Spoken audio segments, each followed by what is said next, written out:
Is this on record? I think it is. Good evening, everyone. This is North Shore Preparedness coming to you from the beautiful North Shores of Lake Ontario. And what I want to do for you guys this evening is I want to show you how to make your own Peameal bacon at home. I'm not going to show you the brining process in this video, which is, most of the step. It's not a big step. It's a very minor step. But it is a step that needs to be done. What I'm going to be doing tonight is I'm going to be finishing up some Peameal and showing you how I do that. Now if you hear anything in the background, I've got Quebec Homestead on a live stream right now, so I'm listening to Mal do her thing. They're doing some great things up there at Quebec Homestead. They got a couple 100-acre homestead, milling their own wood. They're doing awesome things up there. So if you see this, Mal, hey, how you doing? I'm listening to your live right now, by the way. So anyways, Peameal bacon is a Canadian thing. I'm a Canadian. Canucks. My brother's down in the States. Some of you know him. Metal. Hey, how you doing, bro? He loves Peameal. So I'm gonna show you how to put it together, how to finish up putting it together. Okay. So let me just go get a piece of pork loin.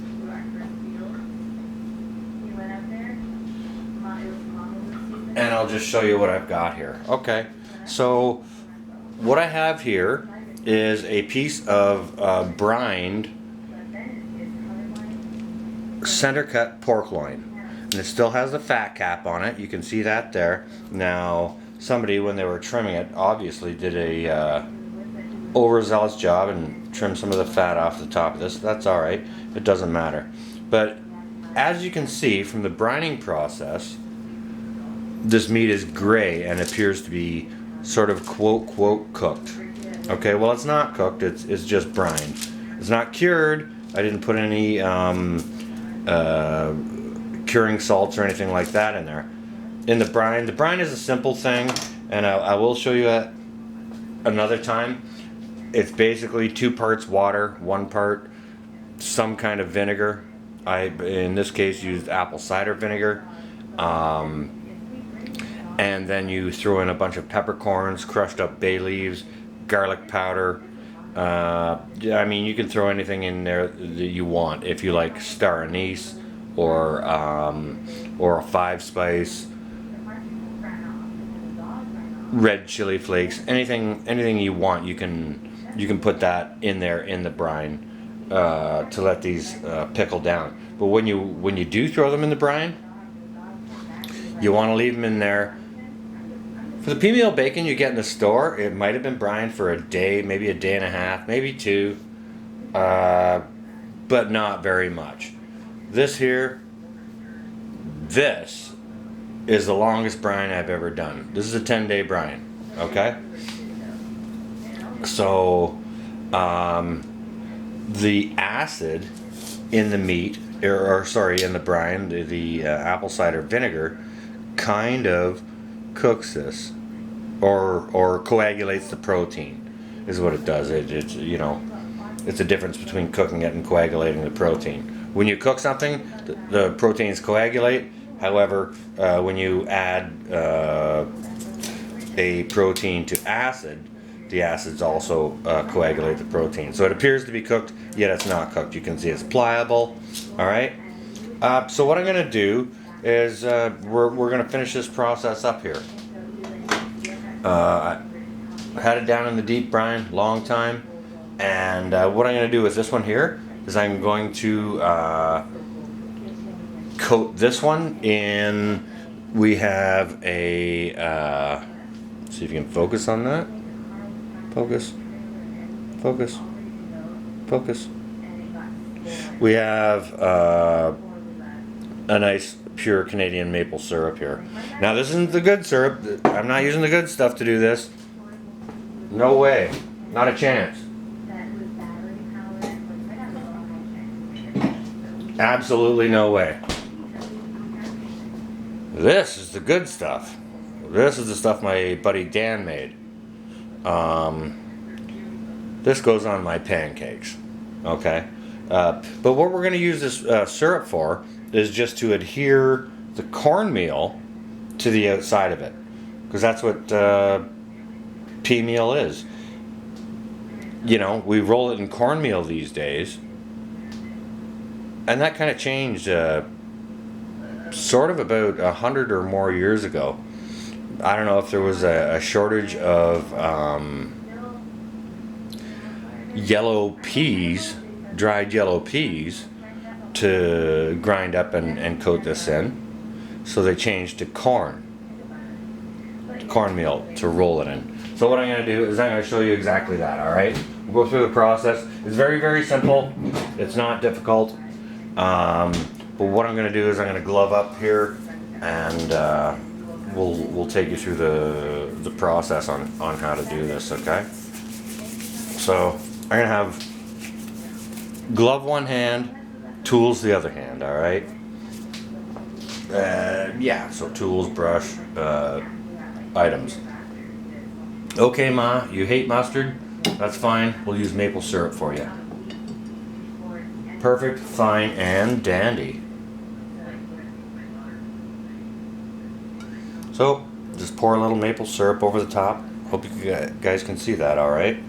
And you want to brush this around liberally. You want to get it on the face.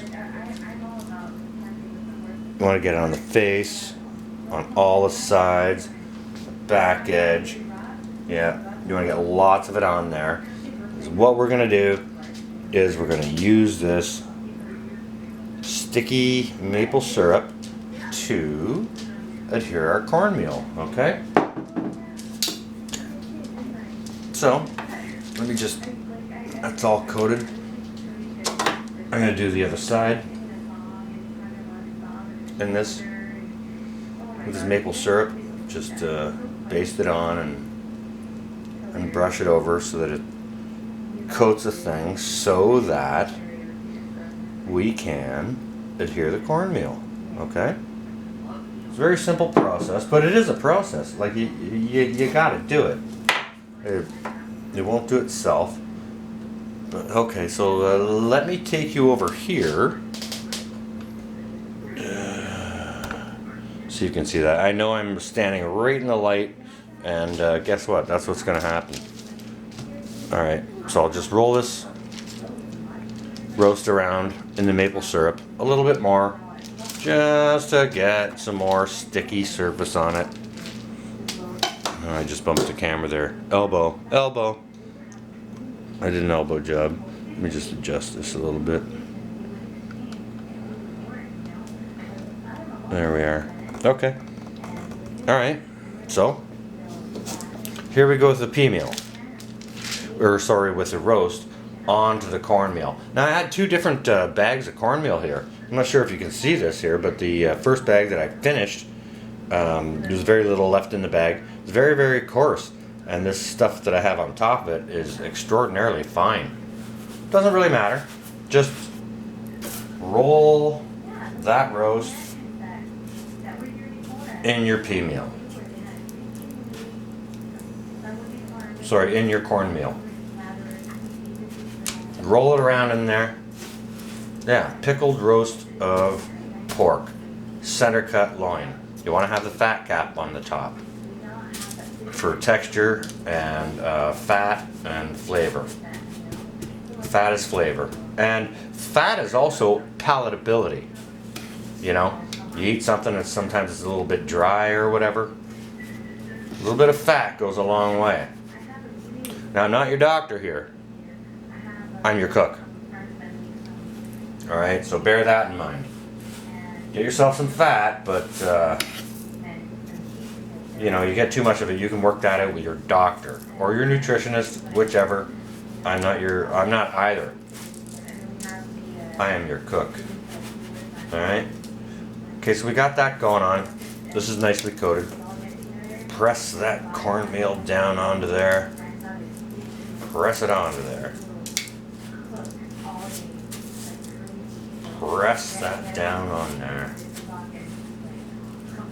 Why? Because I want my moms and my pops to be happy. Right? I give this stuff to my moms and pops. Mom's cooks it for pops. She's happy to get it. She's happy to cook for him, and he's happy to have it, right? So, all right. So basically, that's kind of it in a nutshell. Now what we do with it, just so that I make it ready for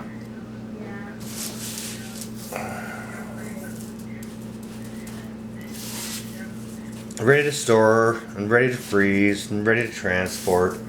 We're just gonna vacuum seal this up, all right?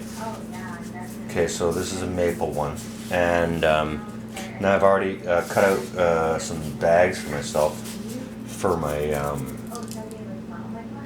food saver.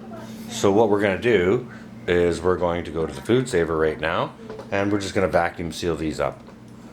This one here. All right, so.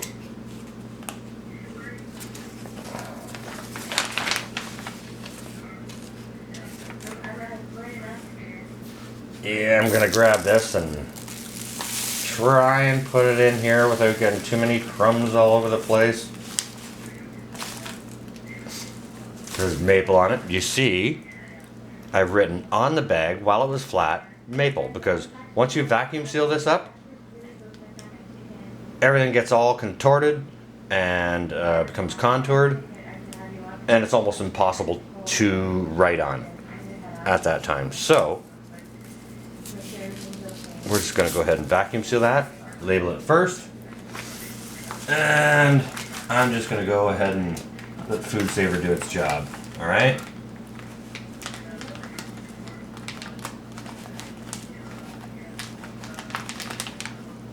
Okay. I think we're in business. Sounds like we're in business.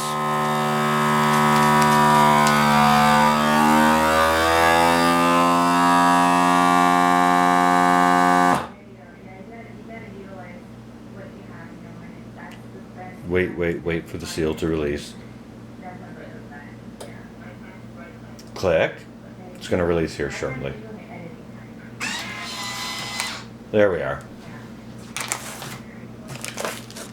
There is one pickled, brined, center cut pork loin rolled in cornmeal. I used maple syrup, 100% Canadian maple syrup, mind you, to adhere the cornmeal on this one. So cool, because Mom's hates the mustard. Personally, I love mustard. Like, would I like nothing better with one of these?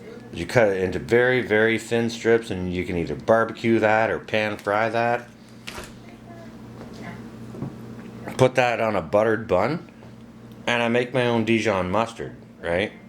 So you can use that to slather over your steamed buttered bun with some slices of Peameal on it and have that to eat. But what you don't want to do is you don't want to use this Dijon mustard to adhere the cornmeal to this, because this isn't cheap. It's not cheap to make. There's wine in this, and nice ingredients like shallots and fresh thyme and such like that.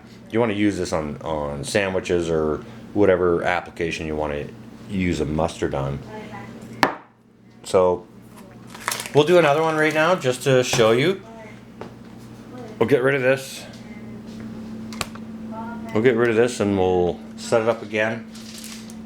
That was the maple process. Maple, bye-bye. Get some more mustard going on. We'll show you a mustard one.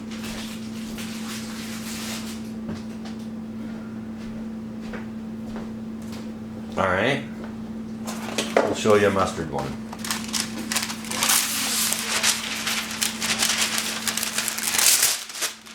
Some parchment. Keep things so it's not on the table or whatever. I do have some crappy regular mustard, so that's what I'm going to use, alright? I'm going to glove up again, and then I'm going to go grab, I got another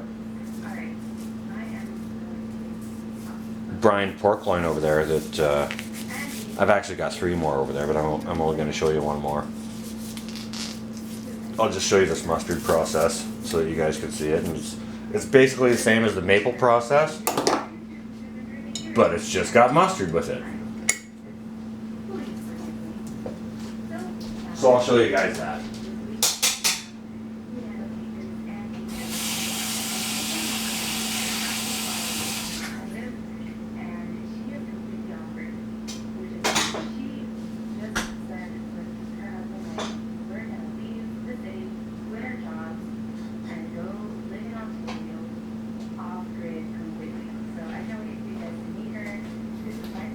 So here we are again. It's another nice piece of center cut pork loin. Now when I bought this roast, I have a local grocery store, it's called Metro, and they run a sale on this sort of cut of meat. They usually sell it in pork chops or little roasts. What I did was I went and I bought a whole roast. You know, I asked the lady who was filling the meat counters, do you have any of that in larger cuts that I could buy? And she said, how much do you want? I said, well, what about